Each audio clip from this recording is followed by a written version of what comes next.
Welcome to Sculpture Vulture.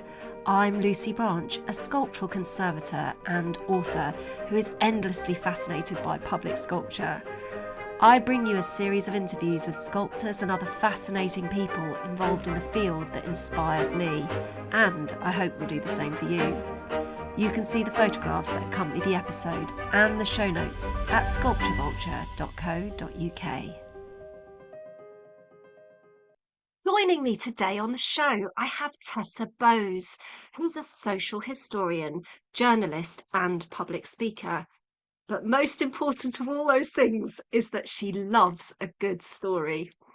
So during lockdown, Tessa wrote a book about London's lost department stores, and this made me sit up because the department stores in London are a real treasure, and I have a particular interest in them because we have worked on so many of them in our company, and particularly the Edwardian department stores because they are top to tail covered in bronze.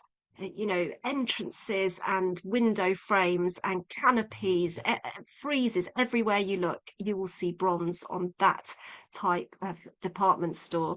And our company's a bit like some kind of fairy. If there's a lot of bronze somewhere, we seem to be magically drawn to it. We sort of manifest in that location. So I did a little mental tally of all the different stores that we'd worked on over the years. And my list contained Selfridges, Harrods, Harvey Nichols, Whiteley's, Derry and Tom's, Dickin and Jones, Simpsons Piccadilly, Peter Jones, and Jones Brothers.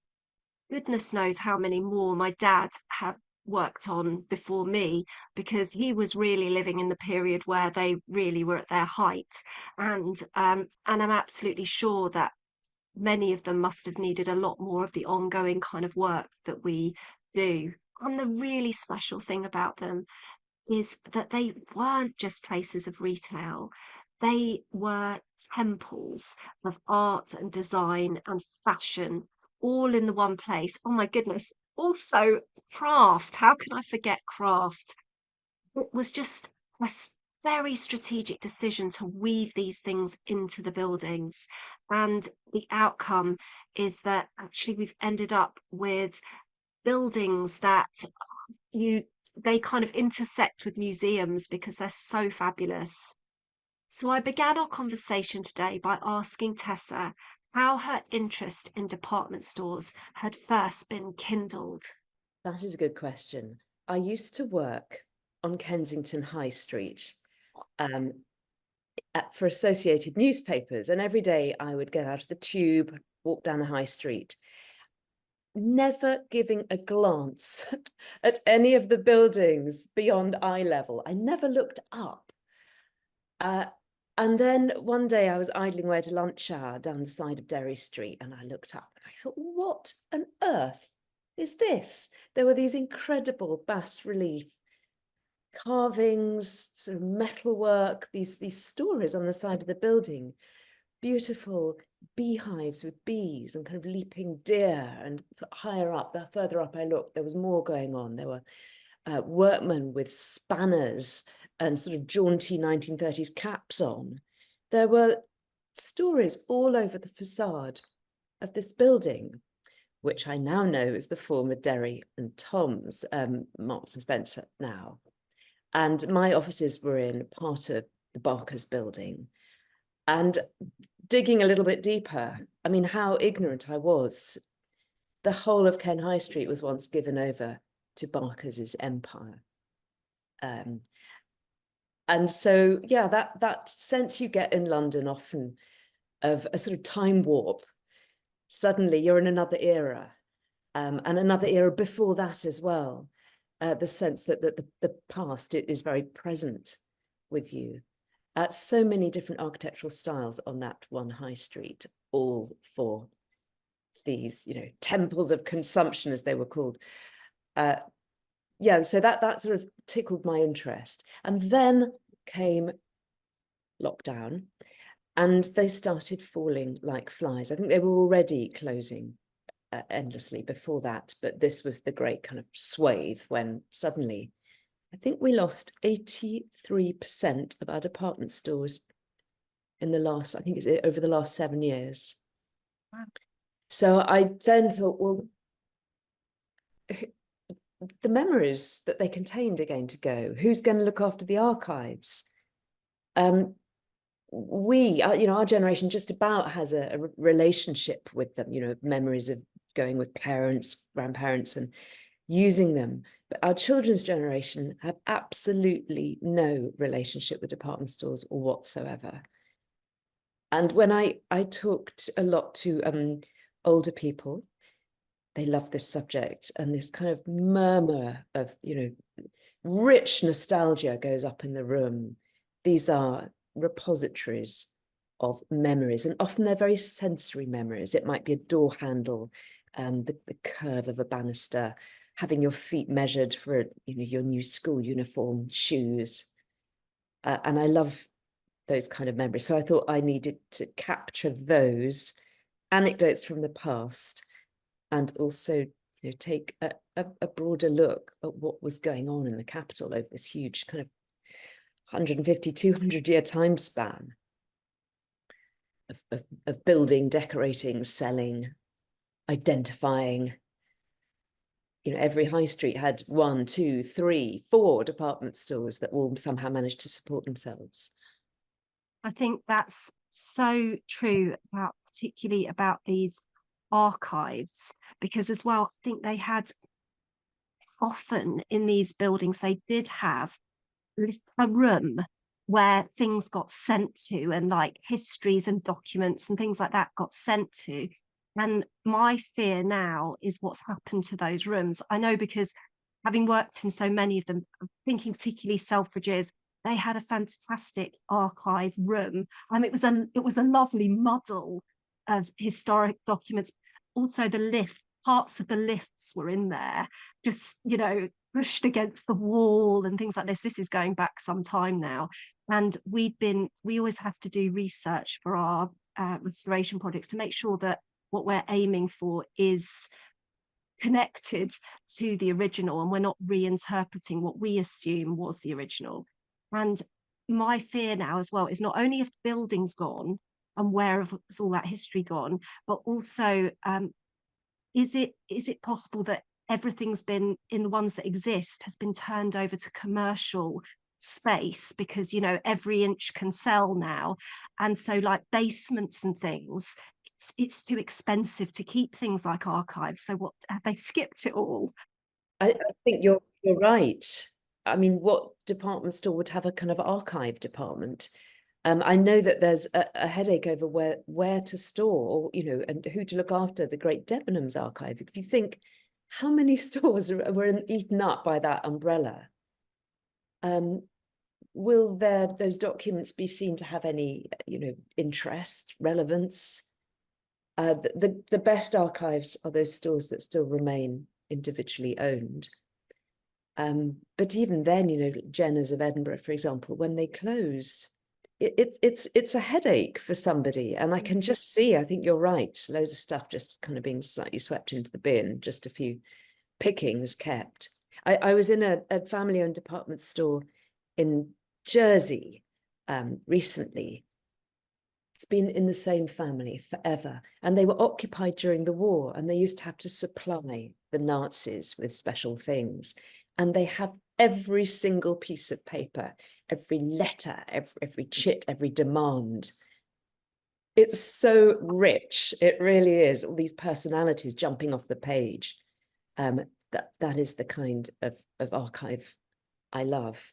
But somebody has to appreciate the value of it in order to save it. And maybe we'll appreciate that too late. Yeah, but also things like your book, it's no good having all these documents and all these stories locked away behind a door somewhere. You need someone like yourself who has brought them to life and has actually raised that topic, that it is an era that has been closing slowly, and suddenly obviously lockdown speeded it up. But I think that, I mean, I love that Derry and Tom's building. I can imagine your awakening. I worked on all of the friezes and they've got sort of all sorts of different panels with the zodiac and different types of ironwork. But the problem is, like you said, is that they are quite high up. And even the photography where people have, noticed them and taken photographs, actually they're quite hard to see. It's sad that a lot of that work, which it's Walter Gilbert who designed obviously many of those panels, but I just thought, why weren't they lower down? From a conservation point of view, I know why they weren't lower down, because lower bronze that's lower down gets an awful lot more stick from, water splashing on it, people leaning against it. So it costs an awful lot of money to maintain bronze on buildings like that. And so putting them higher up means that no one's touching them, no one's peeing up them, no one's resting their feet on them, which unfortunately is what people do on shop fronts. But the sad part about it is it's a gallery up there, and Yeah. most people never see it because it's hard to see. It's You're right. designed to so suck. It is a gallery, isn't it? And it's I've really I see London through different eyes now. I look up. You take your life in your hands when you start doing that. But once you look up beyond all the chain stores, the buildings start to cohere, and you can see that so many were clearly built as department stores because they're one big solid entity, and with all sorts of extraordinary decorative flourishes going on all over the outside. Um, and that's just the outside. If we think about the inside, I mean, Derry and Tom's, for example, 1933, it was remodeled in the kind of deco style. The press were absolutely agog when they entered it because it was so luxurious. It was all done out in walnut and blue carpets and gold, and the lifts, I think, were onyx and black marble. The Daily Mail said it was a dream palace for the coming generation. People's jaws were on the floor, and there are quite a few stores I'd like to time travel back to, but I do think Derry and Tom's was just the last word in luxury. These lifts kind of shooting you up to that beautiful rainbow room on the 5th floor with its concealed lighting. And obviously, when Bieber opened later in the 70s for 2 or 3 years, it was Barbara Hulenicki who used to visit it and think, my God, this is a deco gem. But by then, no one appreciated it. No one was really looking at the fixtures and fittings, and they risked being taken out. But I think these department stores, right from the start, from their very ambitious mid to late 19th century expansion, the building was as important as the stuff that was on sale. You were meant to be transported into a different realm. They were kind of fantasy environments. And that was all part of the psychology of getting you to buy, because you started feeling as if you were someone rather different, and you felt a bit overwhelmed, perhaps a bit faint. Perhaps if you're a woman, you started having palpitations. There were restrooms so you could literally recover from the whirl of shopping. So clever, the psychology of what they've done with a lot of those buildings, because nearly all of them, if you think about any of the really big department stores around central London, so down Regent Street and Oxford Street and Derry and Tom's of Kensington, basically bronze is everywhere. But it's a big feature of the entrance. The doors are bronze, the window frames are bronze. It's such a clever thing that they did, because bronze is associated, or was associated always, with high art. It was and also money, of course. So it's not sort of like the streets are paved with gold, but this idea of it's almost, as wealthy a space as you can enter. So what buildings have got bronze on them? Bank of England, big institutions, intelligent places of high intelligence. So it's not only bling, it's not only covering the whole building with bronze and saying, look how wealthy we are. And if you enter our store, you must be associated with this. It's saying you're not only rich, you're clever to come into our space, because bronze is associated with art and sculpture. And so it's this intelligent sort of decision to use a material that without really knowing it, you do know it. It's in the back of your mind that this material is special. And so they've just woven that into all of the high-end retail so that, you know, you're kind of not even aware of it, but that association is with you. That's so interesting. One store that took that a step further was Waring and Gillows, and they used to, first of all, that they were sort of furniture makers and sort of interior designers of luxury yachts, ocean liners, hotels, and then this fabulous Edwardian store was built on Oxford Street, but it's still there today. And Lord Waring had this thing that he wanted to bring good design to the people. He felt that it wasn't just, you know, for those who could afford it. Furniture for the million and the millionaire was his kind of slogan. And so he, in 1928, he opened up this modern art department within the store, modern art in furniture. He hired the Russian emigre architect and designer Sergei Chermayev as director of it. It was hugely experimental. All the staff were from around Europe. And there were 68 fully decorated and furnished rooms on the 4th and 5th floors in French furniture, English furniture, Spanish. I mean, really jazzy stuff. Very, you know, modern deco for 2 years. And thousands and thousands of people visited. So this is department store elevated to the status of gallery, of museum. And, you know, you probably couldn't afford anything, but you could see, you know, tubular steel, plywood, rubber, plate glass, these new materials. And, you know, just like we might have in a design museum today, this was a shop. And yeah, I think that blurring between buying and looking, that's what department stores did. It was about, very much about display and spectacle, but kind of also about education. They were showing you the latest, the newest. And, you know, it was utterly democratic. Anyone could push open that big bronze door and go and have a look. I mean, I wondered whether it was also somewhere where the hordes of girls that came to work in these shops, whether they looked around and they thought, wouldn't I love to work somewhere like here?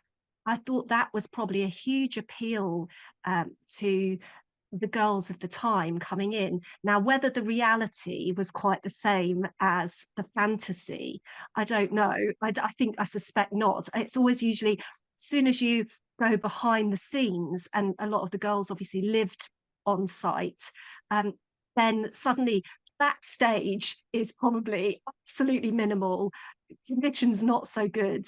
But the idea that when you are out front of stage, so to speak, it's setting you in a different light as well. It's presenting you as someone who is comfortable working in such a fantastically ornate and, you know, busy and delightful space.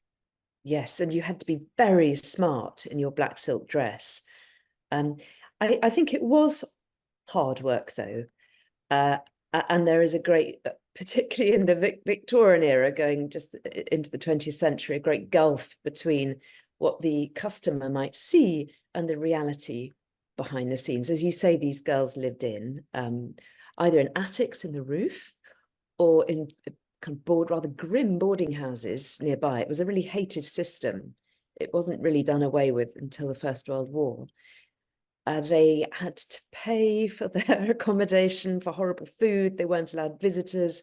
They were fined. I mean, William Whiteley was loathed by his staff for the petty fines that went directly into his own pocket, you know, missing a button on your waistcoat. a duster goes missing in a department, you're 5 minutes late, you don't finish your dinner, you have a friend visiting. They were owned like they were called servants, the counter.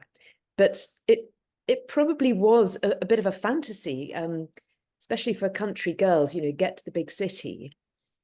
Better than going into service, go to one of these fabulous stores and at least somehow be a part of this world. There seemed like there was quite a lot of opportunity for girls in the, department stores. I wondered if you had, like, a favorite story of someone who did manage to move up the ladder. Yes, it was really hard to find stories of women, actually. It always is. It was very hard, the kind of the anonymous women. But let's talk about Ida Fowle from Harrods. She was the first woman to be employed in Harrods, and I found her in their staff magazine, the Herodian. The founder's son, Charles Digby Harrod, didn't want women because he felt you couldn't trust them. And then he realized that all the other stores were beginning to employ them because you could pay them half as much. So, ka-ching, that was the moment that he thought, all right. And he let Ida Fowle into the ledger department. And she wrote a little sort of memory of her first day. In she went, and she said all the staff were peering round the showcases to see the beauty chorus arrive. That was her and one other woman. And soon she was put in charge of the whole sales ledger section, working 8 in the morning till 8 at night, 10 at night on Saturdays, 2 hours off, one evening a week. Soon she was looking after a team of 400 all-female clerks. They were known as Fowle's Chicks. And she kind of ruled her brood for 36 years and, ushered lots of women into their dream of entering the lighter areas of shop work. And I also found someone in Selfridges who'd got in as a secretary during the First World War, which was a great time of opportunity for women as male staff had to leave to join the war effort. And she very quickly rose to be put in charge of recruitment of all women. And we're talking thousands in this era, and met her future husband-to-be within the store. And since I had my book published, and I've done a lot of talks, and so many people come up to me and tell me about their mothers, their grandmothers. Sometimes there are photographs, there are lovely anecdotes, often quite romantic anecdotes. It was a place where you, more often than not, met your life partner. I did wonder if it was sort of Tinder of the, if I kind of their time, as in, if you didn't like the one in front of you, you sort of walked left instead of swiped. Well, yeah, you were on display, let's put it that way. And yeah, these were kind of beehives of places. If you weren't out front, then you were in some kind of hidden room out at the back or down below in the basement. There's a wonderful picture of Harrods staff in the 30s in the packing room just before Christmas. Hundreds and hundreds of men and women all standing next to each other in these long lines, frantically packing stuff, the pre-Amazon. I also loved your telling about the suffragettes and how you also had suffragettes who associated themselves with different stores. They sort of aligned themselves for different reasons. Yes, well, the suffragettes were eventually the smartest women about town, and that was entirely calculated. Emmeline Pankhurst had a really strict dress code for her followers. She said, you have to be the most elegant women in the public sphere. She was a huge shopaholic herself, went to finishing school in Paris. So fashion was a part of their armor, if you like, and the department stores very calculatedly wooed them. They did window displays in the suffragette colours, purple, white and green. These were the kind of women that those big stores wanted. They were the ideal, smart, savvy, wealthy, glamorous customers. And they were, you know, always outside marching for their beliefs. The first time women had ever done this. So they had this kind of free marketing going on, these fashion parades. So it made absolute sense to court them. Yeah, the suffragettes, the more militant, racier suffragettes favoured Selfridges. And Mr. Selfridge was a big supporter, again, very calculated, clever man. He would fly their flag every time some of them were released from prison and hunger striking. He kind of got in on all that publicity machine. So he was an overt supporter, probably didn't want his windows smashed because they were prone to do bouts of window smashing. And Derry and Tom's was the place, I would say, for the suffragists, those non-militant women. So they were a bit more timid and yeah, middle sort of nice middle class women, perhaps a little bit older. The tea room at Derry and Tom's was a big place to talk politics with fellow women down in Kensington. But I could see in the Votes for Women newspaper, all these stores were advertising. They were very much courting the women no, not for the first time, but in such a political way, very specifically, that this was all new and clever. I mean, one of the reasons that I love Selfridges, not just because my company have looked after it for like 5 decades or something, but particularly is because there is, in the sculpture, in the features there is so much about women that, you know, I mean, let's face it, with virtually no, very tiny amount of sculpture is about women public sculpture, and yet at that time particularly, but you know, you've got, you know, Gilbert Bay's fantastic statue at the front of Selfridges, like bringing, like, figurehead of the ship.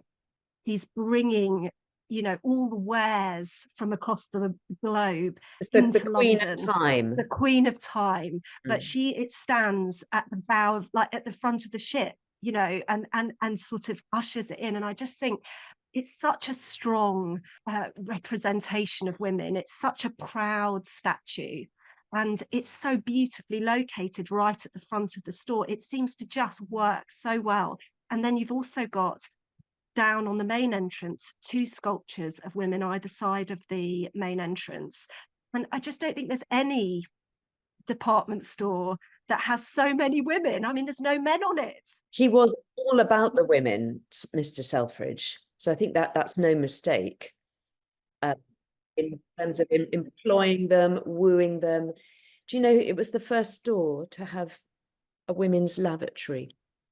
So at that genius stroke, women could really spend all day at Selfridges. And one of his slogans was, why not spend the day at Selfridges? A pleasure, a pastime, a recreation. It was more than just shopping. Yeah. I mean, he really was, he did, you know, a larger than life character. But I kind of wondered actually whether there was a link between who was like the most charismatic sort of owners of these stores, and whether, though, the more charismatic you were, the bigger and more flamboyant the designs were. I'm just thinking about the really, you know, Yeah. Whiteley's. He sounds like an absolute nightmare to be a boss, but you know, he did have a big vision. He did. Well, these were big egos, and it's no surprise that they were as successful as they were. They were hungry men. And I'm thinking of Barker, for example, Mr. Barker. He was a farmer's son. No, he was a brewer's son from Kent. So often that's the story. They come to the big town to make their fortune, and they, like playing a game of Monopoly, they acquire aggressively shops on either side of the little draper store that they start up with. And it's all about expansion, expansion, expansion. Then you hire a, you know, shit hot architect to show, you know, how big you are, how successful you are. Yeah, they really spared no expense, some of these personalities. Barker was one. Yeah, Mr. Whiteley, another.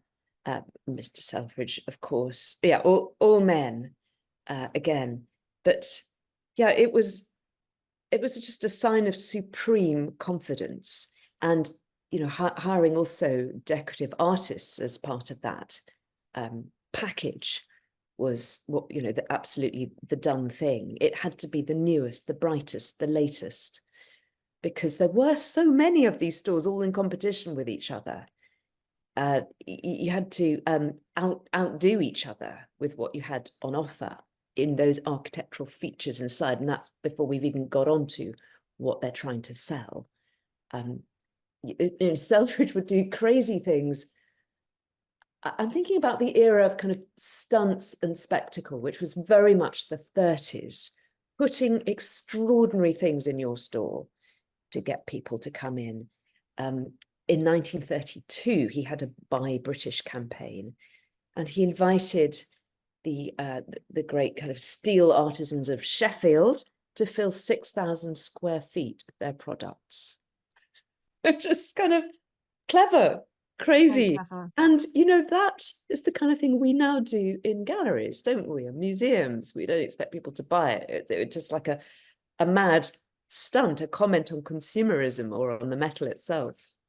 Absolutely. I can't help admiring how brave it feels and how modern those concepts feel. Like I can't almost believe that people were able to step out of what had been done before, but these big store owners did do that. They pushed those boundaries, and I love the fact that they seem to see art as a brilliant vehicle for that. How those when I talk about art, I talk about design as well. But they didn't lose sight of the fact that it was products almost that they were selling kind of felt like it was secondary. It was the showmanship that It was was. primary. Yes. And a word also about the way people were moved around these stores. So escalators, elevators, which were very Yeah, exciting new technologies at the beginning, they became a focus for exquisite and extraordinary design. You talked about Selfridges, the beautiful deco lifts that were put in the 20s and 30s. Also, Derry and Toms had the same. When D.H. Evans had its amazing refurb, it opened in time for the coronation in 1937. And I found a coronation, it was a coronation booklet, but really it was just publicity for the new store. It was very cleverly enticing you. It was all about, it wasn't about what was on sale. It was about the materials used in this extraordinary 1930s. And I think it's sort of German deco style, David Louis Blanc. So there were lots of burnished soft metals in pewter, bronze, silver, very kind of softly polished, this sheen on the sides of the escalators. A huge soaring escalator atrium. People travelled to Oxford Street simply to ride the escalators in D.H. Evans, I discovered. Also, the rank of lift shafts. The floors were of burnished cork tiles. Again, this kind of soft, glowing, kind of womb-like atmosphere. And the walls and ceiling were in this kind of pressed fibrous plaster, sort of these geometrical designs pressed into it. And when it was about to close, I'm trying to think what it has become. Oh, I went and had a last glimpse. Was it House of Fraser? Can't remember. It closed during lockdown and it was open for a few days. I went and rode the escalator to the very top and peered up into the gloom. They'd shut off the top floors and I could still see these ceiling moldings. And I got that time travel sense.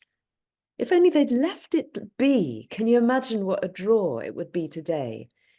An intact period interior like that from, the flirty 30s. absolutely. And I mean, that's the thing, is that there's just, although we have protection on lots of things, we don't have protection on everything. And there's so many things that slip through the net that you know, people assume they get protected. There's that idea that, oh, someone will make sure that stays. Actually, not everything does. Lots of things get they just move on and they change it. It's gone. Yeah, and with each decade, we think we sort of we know what good design looks like. I think there was a clever refurb in Selfridges when they stripped away the most recent refurb, I suppose. They stripped away all those fake ceilings and, you know, sort of 80s disco walls to take it back to its Edwardian skeleton. And now when you travel through it up the escalators, just have a look at the ceilings. You can see those crisp white, very simple moldings. It's very sort of classical and simple, and it feels airy and light. And it's lovely to be reminded of how it once might have felt. I was thinking about how much damage actually occurred to a lot of these department stores. I mean, fire was a big common theme through a lot of department stores and other damage. We've had war damage as well with buildings like John Lewis. But actually, they were monumental spaces, but they were quite fragile too. Yeah. And fire was so common. And if you think of well, they were tinder boxes, especially in the 19th century, Full of because textiles, full textile of display materials everywhere. Yeah, fire would just rip through them. But interestingly, I've seen so many photographs of these kind of smoking carcasses. The architect's plans would often be on the table by the next morning. Sometimes it was a bit suspiciously soon that it would be a chance for a rebuild and a massive design refresh. yeah, they do feel like they rose bigger and better. Like, whereas when I was sort of reading about it, I was thinking, gosh, how on earth do you come back from that? But so many of them didn't just come back from it. They came back with a, you know, a boom. Yeah, They were a huge better offer. rebuildings. But yeah, John Lewis is interesting, isn't it? Because that was terribly damaged during the Blitz. There was one night in the Blitz in September 1940 when the Luftwaffe paid a visit to Oxford Street, and it was very specifically targeted. It was as if these great big department stores were an emblem of British morale. Store after store, the planes kind of trailed this river of fire, it was described as, hitting them all. And John Lewis received a direct hit. And I think the remains, the kind of smouldering remains were described as by Kingsley Amis, who was a journalist at the time. He said, like the ruins of a Greek temple. But they took that as an opportunity for a big rebuild. I think it opened in the 60s. Yeah, and I mean, lots of people know John Lewis's sculpture. Barbara Hepworth was the successful sculptor. That there was quite a lot of attempts to find the right sculpture for that store that they rebuilt. But I think Barbara Hepworth's made it quite iconic because of her winged piece there. Only thing about that one that I find very that building, I find it just feels a shame to me, is that I've never connected quite as much with that sculpture as I have with other of Barbara Hepworth's works, and I feel like it's because it sort of feels stuck on Yeah, corner of the building. It doesn't feel like it has a proper integration with the rest of the building. And so I think it's much harder to love just because it doesn't seem to have a context. It's sort of like a brooch that got stuck on yeah. the side of, It is. It's not a part of the design, the Slater and Mobley kind of crisp modern style. It yeah, is sort of stuck on the side. And I have to say, I've hardly ever looked up and seen it. If I see photos, I think, oh yeah, that. But yeah. no, it's not like the Selfridges one over this the doorway. No, where it's really been thought through that the sculpture is so important. It really does feel like an afterthought. Well, I And suppose it although was. It was added in 62, I think, and the building opened in 1960. So yeah. But you would have thought I mean, I think the reason that it was late to the party is they couldn't find a sculptor that they liked. They did look at quite a lot of designs, so it could just be that actually they didn't find what they were looking for. And I think in a different if it had been integrated, I think it could have been great, like, as in it could have been something really special, but Yeah, I don't know, I feel like it's a bit lost on the building. bit lost. There is, I wonder if you will know what I'm talking about. There's another woman over what was once a department store on Oxford Street that was added in 1997. And it's, dare I say it, a little bit naff. It's meant to be Darcy Bustle. Is that Ah, ringing a bell? yes. Dancer Yes, with Ribbon by Michael Rizzello. yes. It is a little bit twee, but it's where this Art Deco clock used to be. And so many of these stores had these great, beautiful kind of architectural features jutting out, so often a clock that became meeting places. Meet you under the clock at Bourne and Hollingsworth. And when it was taken over and taken over and taken over in the end by, I think it was the East End garment manufacturer Raybeck. And then I think in 84 they tried to sell the clock, and there was a great outcry because it had such a special status in the public imagination, this clock. It was sort of part of people's DNA. I don't know what happened to the clock, but we've got Dancer with Ribbon, possibly Darcy Bustle, over the door of what was once Bourne and Hollingsworth. The facade is still intact. This I wonder if people are still saying, "I'll meet you under Darcy Bustle." Don't know whether that's a thing or not. maybe.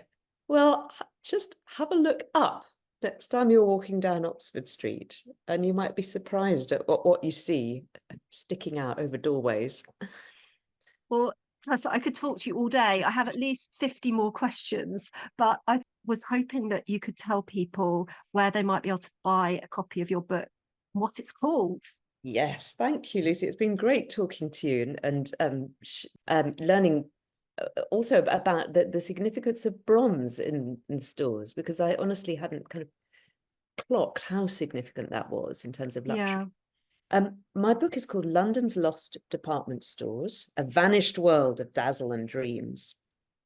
And it's available in Waterstones in London, particularly, Waterstones Piccadilly. It's published by Safe Haven Books, and you can also order it online very easily. Yeah, very it's out there. suitable to be at Waterstones in London, which formerly was a department store. I know. Well, yeah, I'm about to do a talk in Waterstones about Art Department Store and Art Deco as part of the London Festival of Architecture uh, next Wednesday. So yeah, it's really great to be in situ when you're talking about such things.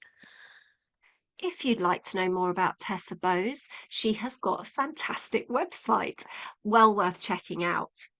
It is www.tessabose, spelt Boase.com. Personally, I really loved the section she has called Behind the Books. It's a blog and my personal recommendation to you. Tessa has a really enviable talent for drawing you into the story.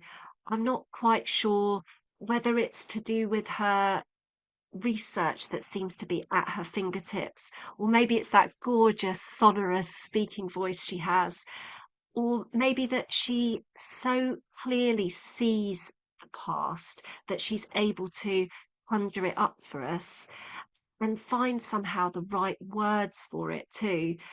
I think the title of her book, London's Lost Department Stores, A Vanished World of Dazzle and Dreams, sums it up perfectly. That last line, dazzle and dreams, it's perfect description of the subject, but actually, I think a pretty good description of Tessa too. So, coming up later in the season, I'm interviewing Romilly Mark Bruce, the sculptor behind the Brighton and Hove AIDS Memorial. Although he's a very successful painter, he identifies as a sculptor. and tells us why. And his story is out of the common kind. If you don't believe in fate, you might change your mind after listening to our interview. Please support the show by picking up one of my books. If you like a good mystery, you can find plenty with art at the heart of the story, particularly bronze and sculpture. Or if you need something a little bit more practical, a bit more useful, I have non-fiction books too, all about the care of sculpture, whether you're a professional, an owner, or a collector. You can also buy me a coffee from buymeacoffee.com. I do enjoy a coffee. Thank you for joining us today. I hope you've been inspired. You can look at the photographs and the accompanying blog post at sculpturevulture.co.uk. If you'd like to connect, you can find me on X at LucyBranch11 or Instagram LucyBranch_antique-bronze. This podcast has been brought to you today by antiquebronze.co.uk.